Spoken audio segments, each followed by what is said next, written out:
just wow. What is up, Geekers? My name is Geeking Comfortably, otherwise known as Geek, and today we will be reevaluating and reviewing episodes 1, 2, and 3 of the Wheel of Time Amazon Prime series. Now, I have some pros and cons to talk about. This may cover spoilers, so here is your spoiler warning. If you don't want anything spoiled at all, don't watch this video. Just go to the end where we're going to do a quick recap if it's a thumbs up or thumbs down for all 3 episodes. Now, if you enjoy the content I do put up, which would be the NHL, the interviews, the theories, and now the Wheel of Time reviews, please hit that like and subscribe button. It will be greatly appreciated. So, I think we're going to start with the cons, start with a few of the negatives, and then finish off strong with the pros. There are more pros than cons, so keep that in mind. Just a few things that, and keep in mind this is all personal opinions as well, you guys may not agree with this. Just a few things that I was a little shocked to see, and when I say con, I don't necessarily mean bad or horrible. It's just more like, oh, okay, that's a change I was not expecting. Let's see how it plays out, but as of right now, I'm a little, head scratch about it. So, first off, we're going to start with episode 1, which is actually pretty much where most of my cons are. Episode 1 has most of them, then episode 2 has 1, and episode 3 has another one. That's about it. It's very short negativity stuff in episode 2 and 3. Episode 1, the pilot, obviously there's a few changes that I was a bit surprised about. So, first off, and for me, probably the biggest one is Matt's parents, most importantly, Matt's dad. Keep in mind, these are the cons. So Matt's parents, most importantly, Matt's dad. In the books, Abel Cawthon is a stand-up man. Yes, he likes to joke around. He's a bit of a teaser, but he's part of the city council or the village council. He's the second best bowman in town. He's the best horse trader in town with the best evaluation and the best eyes. He's still a stand-up person. He's a caring father, a caring husband. I don't get that impression with him right now. So spoilers for the books, but when him and Tam Malthor go and look for their kids, I don't see in the books, I don't see this version of Abel doing that. Unless he cleans up massively off screen, I don't see him going to the White Tower to make sure Matt's okay. He doesn't even seem to care that much. They made him a drunk and a cheater, and I don't know how I feel about those changes. So for now, that is in the column. It may change as the show goes on, but right now it's a bit hurtful. I'm a little confused. Definitely a major change from the book that I wasn't expecting. Another one of the major changes from the book in general is there is no village council of the men. We only have the women's circle, which is great. Women empowerment, I get it, but don't degrade the men. I mean, we already had that fun, where the village council was oh, we'll take care of this, and we're the ones that are going to take care of the village, we do everything. And then there was the women's side where they were oh, we're the ones that do everything, we take care of the village. And there was that nice little banter between both groups, taking away the men completely. The fact that sorry about this, but Bran Alvear was not even mentioned to be mayor, and the innkeeper and his wife was in charge of everything. I was come on, he is the mayor, and they didn't mention that. So that was a bit of a, a little bit of a con where they seem to have taken away the village council. Now again, I love the way they did the women's circle. Even when the women's circles attacked the Trolloc, I found that great. Show that strength. That's what we want. That's in the books. They are strong women. I don't know if they took out the village council or they just opted not to show it currently. So we're going to see how that plays out. They also, in connection to that, because they didn't put in the village council, we didn't see Harold Luhan and his wife. So we didn't see the Luhans. Which, again, a bit of what's going on there. So no Luhans at all, which will lead into my next point, where Perrin is married already. And let me repeat that. Perrin was already married. Now, I know they aged up the characters because, again, this is not a con or a pro, but they already had Rand and Egwene sleep together. Okay? So that never happened in the books, but they did it, and whatever. They're at the age, I understand that. She's already done the whole thing. They didn't do the twine around the pole, they did a river jump instead. However, you take out Abel Cawthon, which was a bit shocking to me.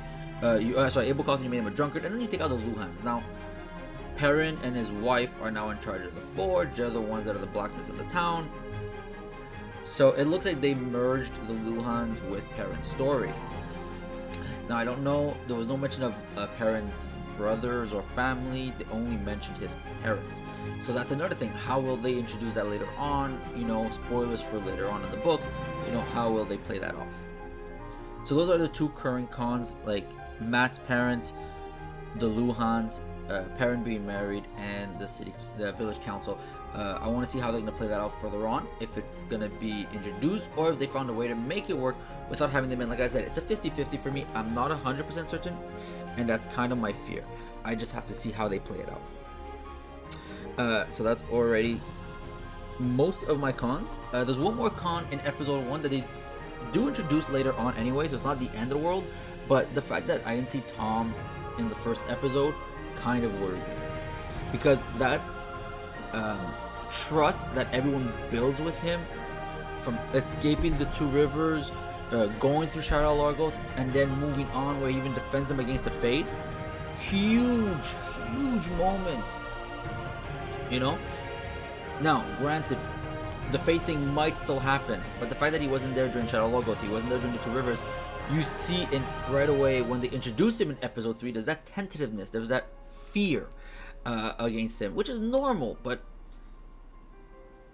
all in all, the positive of Tom, I love the actor. I love the way they gave him that Western vibe, almost with almost like that Western music playing whenever he's walking around.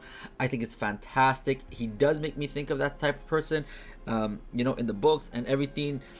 I think it's great. I think they nailed that. Like I said, the only thing is that they introduced him in episode 3 and not episode 1. And that leads on to my next two cons, one for episode 2 and one for episode 3, that may be rectified later on. They just didn't want to attach a character to it now, considering that they might only be for one episode or two. And those characters are Bail Doman from episode 2, which we did not see. At the end of Shadar Largoth, you know, everyone goes to the river. We did not see Matt and Rand jump onto the riverboat, knock out someone. Even if they don't make him knock out, just, you know, find the boat and Bail Doman be there. Bail Doman, long term in the story, is a recurring character, so I'm hoping they're not taking him out completely. I was a little sad not to see him in episode 2, so that is a slight con for me there. Nothing major, just again, really sad I couldn't see Bail Doman. And in episode 3, we didn't get Alias. We didn't get Alias Machara, which is a bit hurtful. He is the one that guides Perrin through the wolf dreams. So I'm really curious to see if they're going to introduce him later as well. I'm curious to see how they're going to do the wolf dream. I know I saw some people online already complaining about the wolf dream. I didn't mind it. You know, the wolf eating the insides. You know, I understand that. It's the way I'm envisioning it is basically the wolf dream saying it happened accidentally. You were trying to survive. At the end of the day, you need to survive. You need to eat what happened. You need to accept it and survive. And that's kind of like the way I see it. Like the wolf was eating the intro, saying like, "Hey, accept it. This happened. You need to move on." Some people don't see it that way. I think that's what they were trying to go for. Again, I don't know. But anyways, that's it for the cons. Now to the pros. And God, the pros, I have so much to talk about. So much to talk about. First off, they're not even going to be in order of episodes. There's just so many good things to talk about. The intros. The intro of the weaving that is going on is genius. So, you know, we always talk about the weaving of the pattern in the books, and we heard a few characters say, you know, the pattern weaved me this way. The fact that they're doing weaving in the intro is amazing. I love it. It's so good. It is so damn good. It kills it. And it ends up being all the Aes Sedai. I love the details. The green Aes Sedai with the sword, and the white, and the brown with the book. It's amazing. Honestly, I'm going to keep on watching the intro to catch all those little details. It is such a good intro for a show. It makes me think a bit of the Westworld intro with like the DNA strands and the mechanics and the machinery. But, you know, it was brilliant. It's so simple. It's so calm. I love it. Trollocs. People were complaining about the CGI. Guys, the Trollocs look so good. The facial structure of them, the monstrosity. You see some of the bird beaks. Yes, some of the legs aren't perfect. They had to make like what 50, 60, 100 of them in the first episode alone. Like, it's gonna get better. Trust me, it's gonna get better. CGI in Game of Thrones episode 1 was not good, and it improved, and it will improve, guys. The budget's gonna just grow once the show grows. I think this show is gonna be a success. Trollocs are gonna be a big part of it. The Myrddraal, the Faceless, the Eyeless, whatever you want to call him, the Fade. Oh my god, when he opened his mouth and he just saw those rows of teeth, I had shivers. It's not exactly the way I pictured it, but it actually came out better than what I have 2 pens in my hand. It actually came out better than I was expecting. Phenomenal. I was in awe. I was so impressed. The daggers. The dagger. Oh my god. Well, the daggers, because every scene with the dagger was phenomenal. But let's focus on first Matt's dagger. It looks so good. I know they showed it a bit in pictures and stuff, but it looks so good in the show. Matt portrays his role so great. You know, best of luck for the guy that's going to be replacing him next season. I really hope he does a good job, because the show has to succeed, and for it to succeed, it needs a good Matt as well. But oh my god, that dagger looked amazing. So clean, so good. They did a slight changes there in the pommel, on the guard, but I loved it. That dagger looks good. Tom walking up, dropping those daggers exactly the way I pictured it from the books. He just super easy, super, nimble fingers. It's beautiful. It's exactly what I expect from him, and I love it. Okay, this one I'm on 50-50. Nynaeve's escape.